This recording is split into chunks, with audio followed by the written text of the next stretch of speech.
Hello বন্ধুরা, good morning. তোমরা সবাই কেমন আছো? আশা করি ভালো আছো। এখন দেখো 1:45 বাজে, রান্না হয়ে গেছে।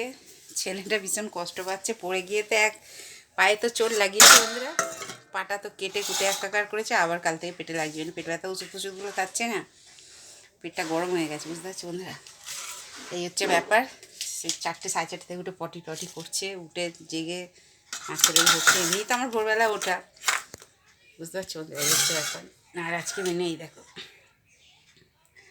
মূলো শাক ভাজা, সিম ভাজা আছে এখানে, বুঝতে পারছো বন্ধুরা। মূলো শাক ভাজা, সিম ভাজা। আর এখানে এই দেখো কী বলো তো, এটা কপি পাতা বাটা, ফুলকপি পাতা বাটা, রসুন কালো জিরে কাঁচা লঙ্কা দিয়ে বাটা, তেল দিয়ে ভেজেছি পেটে।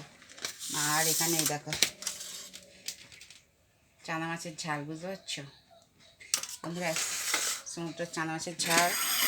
আর এখানে এই সাদা ভাত, এই মেনু, বুঝতে পারছো বন্ধুরা। ঠিক আছে, চলো সবাই সুস্থ থেকো, ভালো থেকো, এইভাবেই পাশে থেকো। এইভাবেই ভালোবাসা দিতে থেকো বন্ধুরা, ঠিক আছে। চলো, আর কি বলবো, ছেলেটা ওরকম করছে, ভালো লাগছে না। রাত্রিতে বলতে পারো জেগেই আছি, সারা রাতই জেগে আছি। ছেলেটা কুইকুই কুইকুই করছে। ছেলে মেয়ে কুইকুই করলে বলো না মায়ের চোখে ঘুম ধরে বলো? ছেলে মেয়ে